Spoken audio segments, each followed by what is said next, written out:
ഞാൻ. അപ്പൊ എല്ലാം സ്വപ്നായിരുന്നല്ലേ. എന്തോ നാളെ രാവിലെ തന്നെ ബഹളം ഉണ്ടാക്കുന്നേ.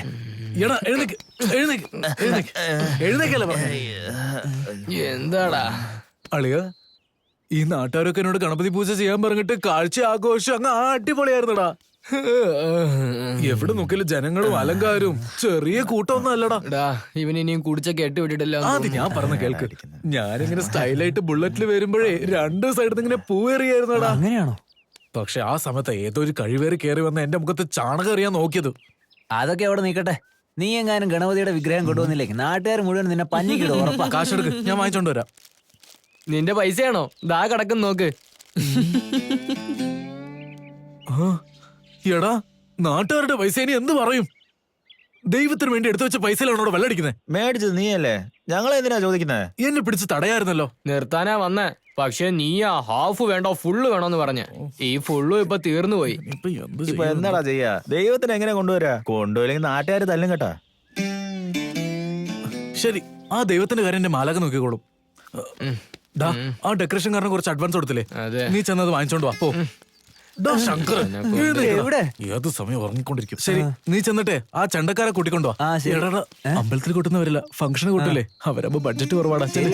Okay okay.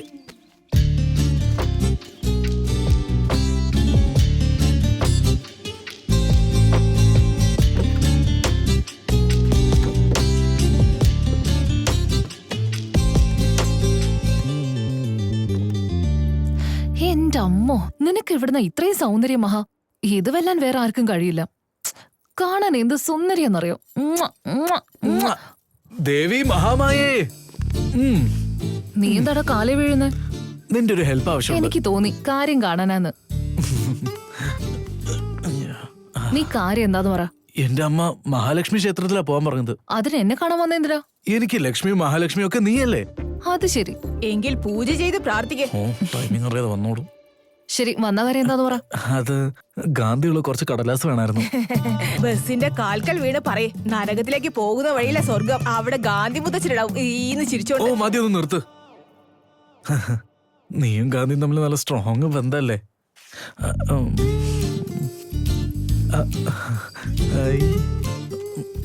ഇതല്ല, മഹാത്മാഗാന്ധി കുറച്ചും കൂടി റിച്ച് ആയിരിക്കണം. ശകലം കൂടി റിച്ച്. അല്ല, നിനക്ക് പൈസ എന്തിനാ? ഗണപതിയുടെ തടമ്പെടുത്ത് നാട് മൊത്തം കറങ്ങണം, പ്രസാദം കൊടുക്കണം. ഇതൊക്കെ ചെറിയ കാര്യമാണോ? നീ നാട്ടുകാരുടെ കയ്യിൽ നിന്ന് വാങ്ങിയതല്ലേ? അതൊക്കെ കുടിച്ച് നശിപ്പിച്ച് കാണും. അയ്യോ, ഞാൻ തരില്ല, നീ പൊയ്ക്കേ. ഗണപതിയോട് സ്ട്രോങ് ആയിട്ട് പ്രാർത്ഥിക്കാം, നിനക്ക് ഒരു കുഴപ്പമുണ്ടാവില്ല. അത് നീ നിനക്ക് വേണ്ടിയൊക്കെ പ്രാർത്ഥിച്ചാ പോരായിരുന്നോ? എനിക്കെന്ത് സംഭവിച്ചാലും നോക്കാൻ നീയില്ലേ. എന്നാ ഞാൻ പോയിട്ട് വരട്ടെ. എങ്ങനെയുണ്ട്? ഇവൻ എവിടെന്നാ മോളെ കിട്ടിയത്? കാര്യം കാണാൻ കാല് പിടിക്കുന്നത് കണ്ടില്ലേ? കാര്യം കഴിഞ്ഞപ്പോ കോളർ തൂക്കി പിടിച്ചു പോകുന്നു. അവൻ നിങ്ങൾ വിചാരിക്കുന്ന പോലെയല്ല. അവന്റെ മനസ്സിലൊന്നുമില്ല, ഉള്ളതുപോലെ പറയും. അതുകൊണ്ട് തന്നെ എനിക്ക് അവനെ ഒത്തിരി ഇഷ്ടം.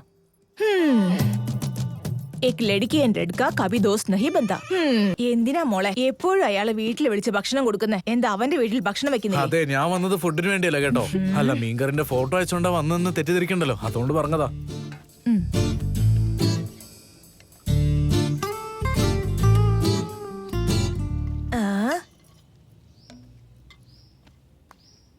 അയ്യോ, വാവ് പുഷ്പ, വാവ്, അടിപൊളിയായിട്ടുണ്ട്. സത്യം പറ, നിന്റെ പെണ്ണാണ വന്നപ്പോ നിന്റെ മോന്ത കാണിക്കാതെ ഫിഷ് കറി ഉണ്ടാക്കിയാലേ മയക്കിയത്. നിനക്കിപ്പോ കല്യാണം കഴിഞ്ഞില്ലായിരുന്നെങ്കിലേ, അങ്ങനെയാണെങ്കിൽ നിന്റെ കെട്ടിയോ സന്തോഷായിട്ട് ജീവിച്ചേനെ.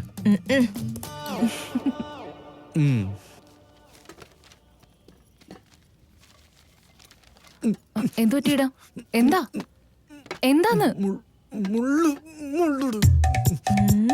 എന്തേലൊന്ന് ചെയ്യ്. നീ ഒന്നും മിണ്ടാതിരിക്കും മോളെ. മുള്ളു തടഞ്ഞല്ലേ പറഞ്ഞേ? ആ മുള്ളിനെ ഞാൻ ഇപ്പൊ എടുത്ത് കാണിച്ചുതരാം. വായ തുറക്കേ. വേണ്ട, അവനെ കൊല്ലം നിൽക്കുക. പോയി ചോര എന്തെങ്കിലും എടുത്തോണ്ട് വാ.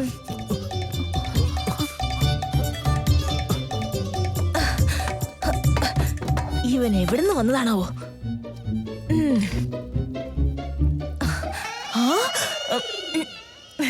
ഈ സമയത്ത് എങ്ങോട്ടാ? അത് പിന്നെ എന്തിനാ ചോറ് കുഴച്ചോണ്ടിരിക്കുന്നേ? അത് ചേച്ചി ഭക്ഷണം മുള്ള് അല്ല, നിങ്ങൾക്ക് തന്നെ കണ്ണേറ് പറ്റാതിരിക്കാൻ. നാട്ടുകാരുടെ കണ്ണ്, ബന്ധുക്കളുടെ കണ്ണ്, നായുടെ കണ്ണ്, മേലെ ഇരിക്കുന്നവന്റെ കണ്ണ്. മേലെ ഇരിക്കുന്നവനോ? അതാരാ? മേലെ ദൈവത്തിന്റെ കണ്ണും പറ്റാതിരിക്കട്ടെ. എന്റെ ദൈവമേ, ഇവളുടെ തലയ്ക്ക് വട്ട് പിടിച്ചിട്ടുണ്ടാവോ? ഇങ്ങതാ മോളെ.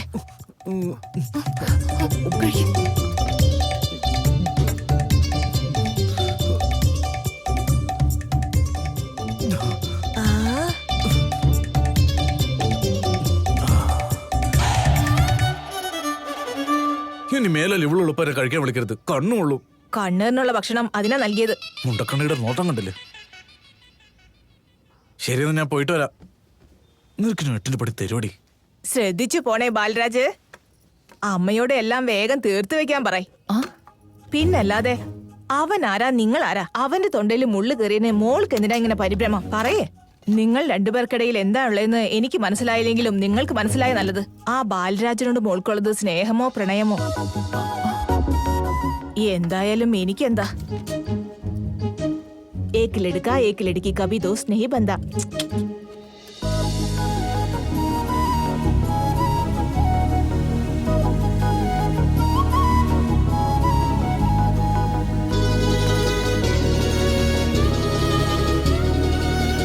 അവനെന്താ നോക്കാത്തെ? ആരെ കണ്ടില്ലെന്ന്? ഒന്നുമില്ല.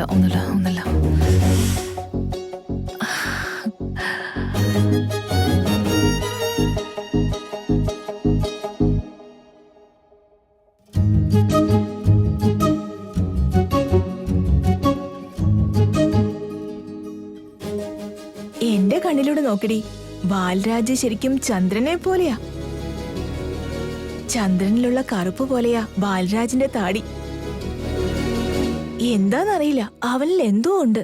മനസ്സെപ്പോഴും അവനെ ആഗ്രഹിക്കുന്നെ. ഫസ്റ്റ് ടൈം അവന്റെ കണ്ണിലേക്ക് എനിക്ക് നോക്കാൻ പറ്റാണ്ടായി. ഹലോ, എന്തുവാടാ ചെയ്യുന്നേ? ഒന്നുമില്ലടി, ടി വി കണ്ടിട്ട് കഴിച്ചോണ്ടിരിക്ക.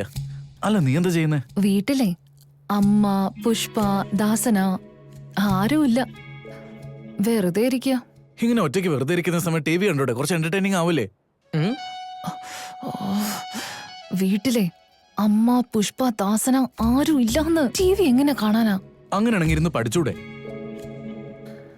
എടാ മണ്ട, വീട്ടിൽ അമ്മയും പുഷ്പയും ദാസനയും ഇല്ലെന്ന് പറഞ്ഞാൽ നിനക്ക് മനസ്സിലാവില്ലേ? എന്റെ വീട്ടിൽ അമ്മയും അച്ഛനും ആരില്ലെന്ന് പറഞ്ഞാ ഞാൻ വന്ന് ചെന്ന് മൊത്തം വീട് അടിച്ചുവാരി തരണോടെ നിനക്ക്? എടാ മന്ദമതി, നീ ഫോൺ വെക്ക്. എന്താടാ അത്? വീട്ടിൽ ആരില്ലെന്ന് പറഞ്ഞ ഫോൺ വിളിച്ച ഞാൻ എന്ത് ചെയ്യാനാ? അമ്മയും അച്ഛനും ദാസേട്ടനും ഇല്ലാന്ന് പറഞ്ഞിട്ട് നിനക്കൊന്നും തോന്നുന്നില്ലേ? എന്തു തോന്നാൻ? നീ ഏത് ജനറേഷനിലാടാ ജനിച്ചേ? എടാ,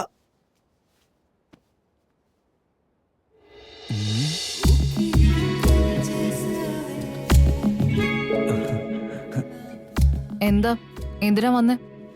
അത് വീട്ടിൽ അമ്മയും പുഷ്പയും ദാസേട്ടനും ആരും ഇല്ലല്ലോ. എന്തിനാ ഇപ്പൊ അടുത്തേക്ക് വരുന്നേ? അത് അമ്മയും പുഷ്പയും ദാസേട്ടനും ആരും ഇല്ലല്ലോ. അതിന് അമ്മയും പുഷ്പയും ദാസേട്ടനും ആരും ഇല്ലല്ലോ. മോളെ മഹാലക്ഷ്മി. എന്താ സാർ ഈ സമയത്ത് ഇവിടെ വന്നിരിക്കുന്നത്? പാർട്ടി ഒന്നും ഇല്ലേ പുഷ്പേ? ഉണ്ട്. നാച്ചേരമ്മ വന്ന ഉടനെ നല്ല പാർട്ടി കിട്ടും, അടിയുള്ള പാർട്ടി. വിശക്കുന്നെന്ന് പറഞ്ഞു വന്നതാ. അല്ല, നീ എന്താ തിരിച്ചു വന്നേ? ഒന്നുമില്ല മോളെ, ഞാൻ പോകുന്ന വഴിക്ക് ആ സുധചേച്ചിയുടെ വീട്ടിലെ മുല്ലച്ചെടി താഴെ വീണ് കിടന്നു. ആ പൂക്കളെടുത്ത് കെട്ടിക്കൊണ്ട് വന്നു. വെച്ചോളൂ, നന്നായിരിക്കും. ഞാൻ പോയിട്ട് വരാവേ. ഹലോ ബൂട്ട് കട്ട്, പോകുന്നില്ലേ? ഞാൻ പോയിക്കോളാം. തെരുന്നതിനെ പിടിക്കുന്ന വണ്ടി വരുന്നുണ്ടെന്ന് കേട്ടു. അവരെ നിന്നെ പിടിക്കാതെ നോക്കണം, സൂക്ഷിച്ചു പോ. അയ്യോ, അങ്ങനെയാണോ? അങ്ങനെയാണെങ്കിൽ നിന്നെയല്ലേ ആദ്യം പിടിക്കേണ്ടിയിരുന്നത്. എത്രയും പെട്ടെന്ന് ആവശ്യമുള്ള കൊടുത്തങ്ങ് പറഞ്ഞു വിട്ടേക്ക്.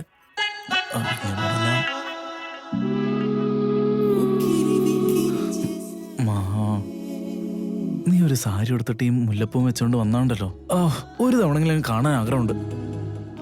ഉവ്വ ആഗ്രഹം കൊള്ളാം. അന്ന് ശ്രീ സാരി കൊടുത്തോണ്ട് വന്നപ്പോ കണ്ണും തള്ളി നിൽക്കായിരുന്നില്ലേ? അവൾ അല്ലെങ്കിൽ സാരി ഇട്ട സുന്ദരിയാ. പക്ഷെ നീ സാരി എടുത്താലോ, വൺ ആൻഡ് ഓൺലി ബ്യൂട്ടി. എന്തോന്ന്? അതന്നെയാ, പെൺകുട്ടികൾ സാരി ഇടുമ്പോഴൊരു ഒരു പ്രത്യേക ഭംഗിയാ. പക്ഷേ ഈ സൗന്ദര്യത്തിന് സാരി എടുത്താലേ നിന്നെ പോലെ ഉണ്ടാവും.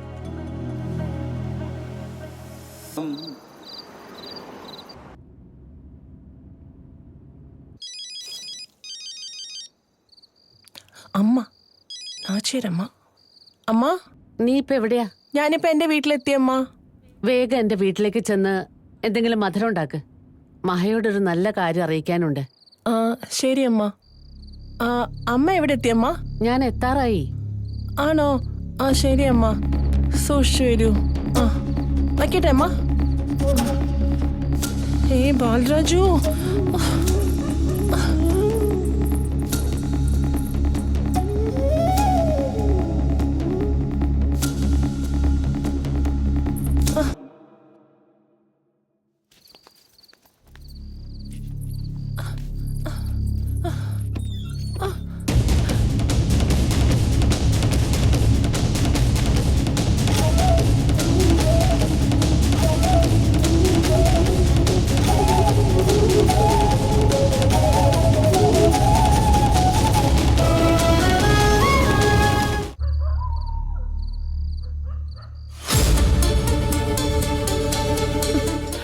ബാലരാജു.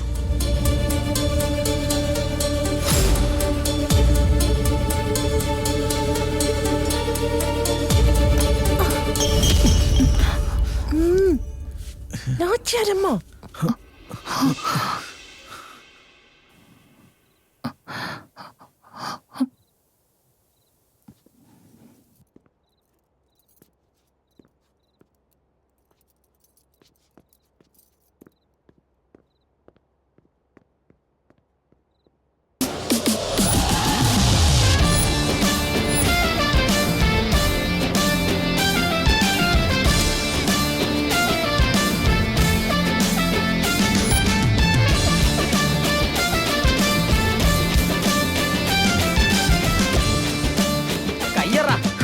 ലക്ഷ്മി ദേവി എന്ന കഥവ് തട്ടിയാലും കണ്ടുപിടിക്കാൻ അറിയാത്ത കഴുതകള്.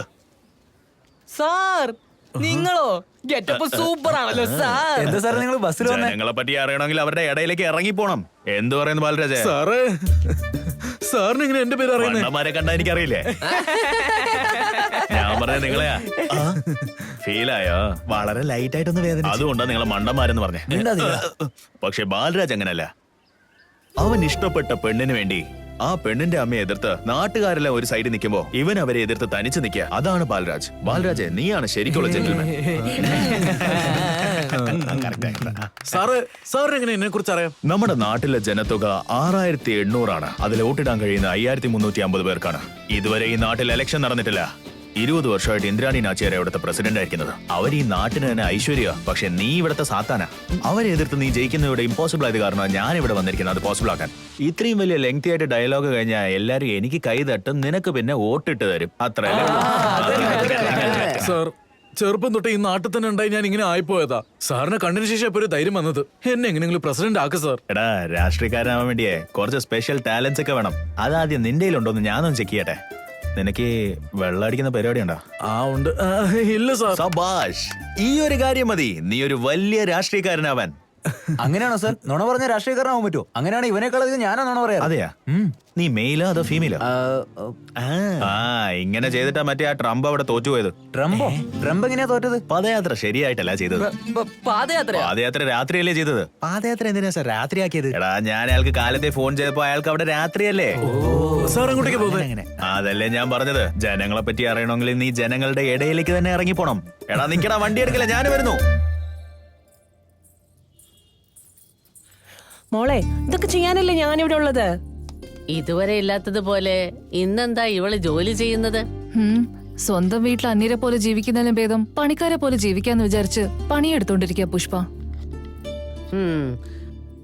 നമ്മള് രണ്ടുപേരേ ഉള്ളൂ, പിന്നെന്തിനാ ഇത്രയും ചോറുണ്ടാക്കിയത്? ഇവിടെ നമ്മള് രണ്ടുപേരല്ലേ ഉള്ളൂ. പക്ഷെ എന്റെ അമ്മയമ്മയുടെ വീട്ടില് ഒരുപാട് പേരുണ്ട്. അവരുടെ എല്ലാവരുടെയും വയറ് നിറയണമെങ്കിൽ ഇത്രയൊക്കെ ഉണ്ടാവണ്ടേ പുഷ്പ? അത് മാത്രമല്ല എന്റെ ഭർത്താവ് പഞ്ചായത്ത് വോട്ടിന് വേണ്ടി കറങ്ങി കറങ്ങി ഒരു വഴിയായിരിക്കും. പാവം. ആ, ഈ അമ്മയുടെ മോളുടെ പ്രശ്നത്തിനിടയ്ക്ക് ഞാനാണല്ലോ കഷ്ടപ്പെടുന്ന ദൈവമേ. ഒരാള് വാക്ക് കൊടുത്തു എന്ന് പറയുന്നു, ഒരാള് സ്നേഹം പ്രേമം എന്ന് പറയുന്നു. ഓ, പകലില് ഭക്ഷണം കഴിക്കുന്നത് നല്ലതാ, പക്ഷെ പകൽ സ്വപ്നം ഫലിക്കില്ല. ആവശ്യമില്ലാത്തത് ചിന്തിച്ചുകൊണ്ടിരിക്കാതെ ഇതൊക്കെ എടുത്തു വെച്ചിട്ട് പോയി കിടന്നുറങ്ങാൻ നോക്ക്. പോ. ആ ശരിയാ മോളെ, നാച്ചേരമ്മ പറഞ്ഞ പോലെ ചെയ്യാം. ഞാൻ ഒരിക്കലും നേരം പോക്കിനല്ല സ്നേഹിക്കുന്നത്, മറക്കാനായിട്ട്. ആത്മാർത്ഥമായ സ്നേഹ. ആ വ്യക്തി ഇല്ലാണ്ടായാലേ അതും ഇല്ലാണ്ടാവൂ. എന്നാലും ഞാൻ പോവും. മോളെ, മോളെ അത്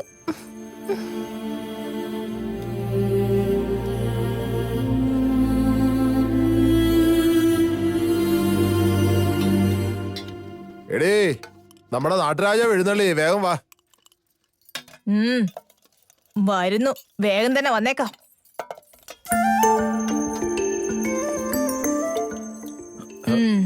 എന്താ മോള് ഇങ്ങോട്ട് വന്നേ? ബാലരാജന് മീൻകറി ഒത്തിരി ഇഷ്ടാ, അതാ കൊണ്ടുവന്നേ. അല്ലേലും എന്തെങ്കിലും ഒരു ദിവസം ഞാൻ ഇങ്ങോട്ടേക്ക് തന്നെ വരണ്ടേല്ലേ? എന്തിനാ മോളെ ബുദ്ധിമുട്ടുന്നേ? സാരമില്ല അച്ഛാ, ഈ ഒരു കാര്യം പോലും ചെയ്തില്ലെങ്കിൽ കല്യാണത്തിന് ശേഷം മരുമോൾ ഒരു പണി എടുത്തില്ല എന്ന് പറയും. ഈ ഒന്നിനെ കൊള്ളാത്തവരെ മോക്ക് എങ്ങനെ ഇഷ്ടപ്പെട്ടെ? അച്ഛനല്ലേ ജനിപ്പിച്ച? ജനിപ്പിച്ചതല്ല, ജനിച്ചു പോയതാ. ജനിച്ചു പോയെന്ന് വെച്ച് വിട്ടുകളയരുതായിരുന്നോ? അങ്ങനെ എങ്ങനെയാ മോളെ വിടാൻ പറ്റിയ? അല്ലേ, ഞങ്ങളുടെ സ്നേഹവും അതുപോലെ തന്നെയാ. അങ്ങനെ എങ്ങനെ വിട്ടുകളയാനാ? എന്നാലും ഭാര്യയും ഭർത്താവും തമ്മിൽ പരസ്പരം നല്ലോണം മനസ്സിലാക്കണമല്ലോ. എനിക്ക് ഇവന് കുട്ടിക്കാലം മുതലേ അറിയാം. എനിക്ക് എന്താണ് ഇഷ്ടം ഇഷ്ടമല്ലാത്തെന്ന് നന്നായിട്ട് ഇവനും അറിയാം. അതുകൊണ്ട് ഒരു പ്രശ്നം ഉണ്ടാവില്ല. ആ സീരിയലിൽ കാണുന്ന പോലെ അമ്മായിയമ്മ മരുമോള് പോരും ഉണ്ടാവില്ല.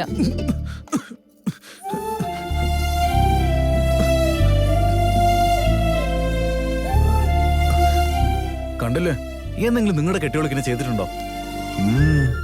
ഈ നാട്ടിലെ പ്രസിഡന്റ് തന്നെ.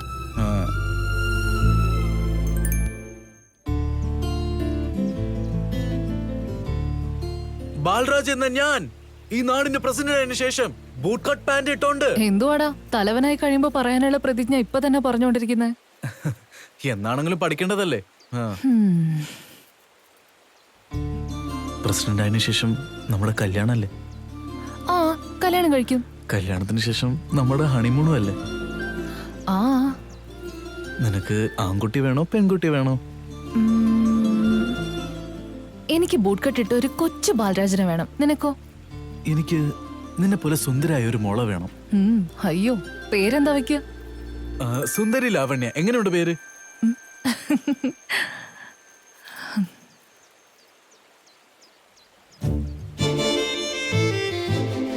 എന്താടാ അടുത്തേക്ക് വരുന്നേ? മോള് വേണമെങ്കിൽ ആ വേണമെങ്കിൽ മോള് വേണമെങ്കിൽ ഇത്ര അടുത്തെങ്കിലും വരണ്ടേ? മഹാ നിക്ക്, മഹാ മഹാ നിക്ക്, അവിടെ നിക്ക്, മഹാ നിക്ക്, മഹാ അവിടെ നിക്കാണല്ലോ പറഞ്ഞത്. സാർ നിങ്ങളെന്താ ഇവിടെ? എന്നെ പ്രസിഡന്റ് ആക്കാന്ന് പറഞ്ഞിട്ട് ഇവിടെ തുന്നിക്കൊണ്ടിരിക്കുക.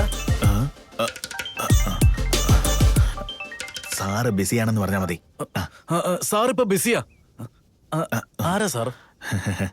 അദ്ദേഹം ഏത് ചേട്ടനാ? നമ്മുടെ സ്റ്റേറ്റിൽ ഏറ്റവും വേണ്ടപ്പെട്ട ആളാരാ? അയാളെ ജയിപ്പിച്ചത് ഞാനല്ലേ? അദ്ദേഹത്തെ ജയിപ്പിച്ചത് നിങ്ങളാണോ? അദ്ദേഹത്തിന് മാത്രമല്ല, നേതാവിന് ഐഡിയ കൊടുത്തത് ഞാനാ. അതെയോ? അതിന് മമ്മൂട്ടി രാഷ്ട്രീയത്തിൽ വന്നില്ലല്ലോ സാറേ. മത്സരം വേണ്ടാന്ന് പറഞ്ഞത് ഞാനാ. നിങ്ങളും മമ്മൂട്ടി സാർ അത്രയും ക്ലോസ് ആണോ? ഡെയിലി ഒരു 3 തവണ സംസാരിക്കും. സാർ ഒന്ന് ഫോൺ ചെയ്ത് തരൂ, ഞാൻ ഒരു ഹലോ മാത്രം പറയാം സാർ പ്ലീസ്. ഇന്നത്തെ കോട്ട കഴിഞ്ഞു. ശരി, അതൊക്കെ അവിടെ നിൽക്കട്ടെ. ആദ്യം എന്നെ ജയിപ്പിക്ക്. മെജോറിറ്റിയിൽ ജയിക്കാൻ എന്ത് ചെയ്യണം സാർ? അങ്ങനെയാണെങ്കിൽ നീ ഡ്രോപ്പ് ചെയ്തോ. നാച്ചിയാറമ്മ യുനാനിമസ് ആയിട്ട് പ്രസിഡന്റ് ആവുമല്ലോ. ഞങ്ങൾക്കറിയാം, പോടാ. എടാ ഏതവനാടാ അത്? ഞാനുണ്ടല്ലോ. ഒന്നുകൊണ്ടും വിഷമിക്കണ്ട. ഈ നാട്ടിൽ നിന്റെ ബ്രാൻഡ് എങ്ങനെ ആയി പോയണ്ടാ? അതോ സാറ്, എങ്ങനെയെങ്കിലും എനിക്ക് പ്രസിഡന്റ് ആക്കണം. പ്രസിഡന്റ് ആവുന്നത് കടയിൽ പോയി അരി മേടിക്കുന്ന പോലെ അത്ര ഈസിയായ കാര്യമല്ല. കൃഷി ഇറക്കണം, വെള്ളം ഒഴിക്കണം, അതെല്ലാം വെട്ടിയെടുത്ത് ഒരു കെട്ട് കെട്ടി മില്ലിലേക്ക് കൊണ്ടുപോകണം. ഇത്രത്തോളം കഷ്ടപ്പെട്ടാലും കൃഷി ഇറക്കുന്നവന്റെ കയ്യിൽ ഒന്നും നിക്കത്തില്ല. അങ്ങനത്തെ സമയത്ത് നീ ഒരു പ്രസിഡന്റ് ആവണമെങ്കിൽ എന്തുമാത്രം കഷ്ടപ്പെടണമെന്ന് ഓർത്തോ. എനിക്ക് അത്ര ടൈമൊന്നുമില്ല സാർ. ഞാനൊക്കെ സ്വിഗ്ഗിയിൽ ഓർഡർ ചെയ്യുന്ന ടൈപ്പാ. നിന്നെ പോലത്തെ ആൾക്കാർക്ക് വേണ്ടിയാ എന്നെ പോലത്തെ പീക്കേള് വരുന്നത്. ഈ നാട്ടിൽ വന്നത് തൊട്ട് ഞാനൊരു കാര്യം ശ്രദ്ധിക്കുന്നുണ്ട്. ഈ നാട്ടില് ഭാര്യമാരെല്ലാം ഭർത്താവ് പറയുന്നതാ കേൾക്കുന്നത്. അപ്പൊ ഭർത്താക്കന്മാര് വെള്ളം പറയുന്നതാ കേൾക്കുന്നത്. അങ്ങനെയാണെങ്കിൽ വെള്ളാടി ഓട്ടുപിടി ഇതായിരിക്കണം നമ്മുടെ കോൺസെപ്റ്റ്. മനസ്സിലായി സാർ. നാട്ടുകാർക്ക് എല്ലാവർക്കും നല്ല ഫസ്റ്റ് ക്ലാസ് ചാരായം കൊടുക്കുന്നു, കുടിക്കുന്നു, നമ്മൾ അടിച്ചു പൊളിക്കുന്നു. വാ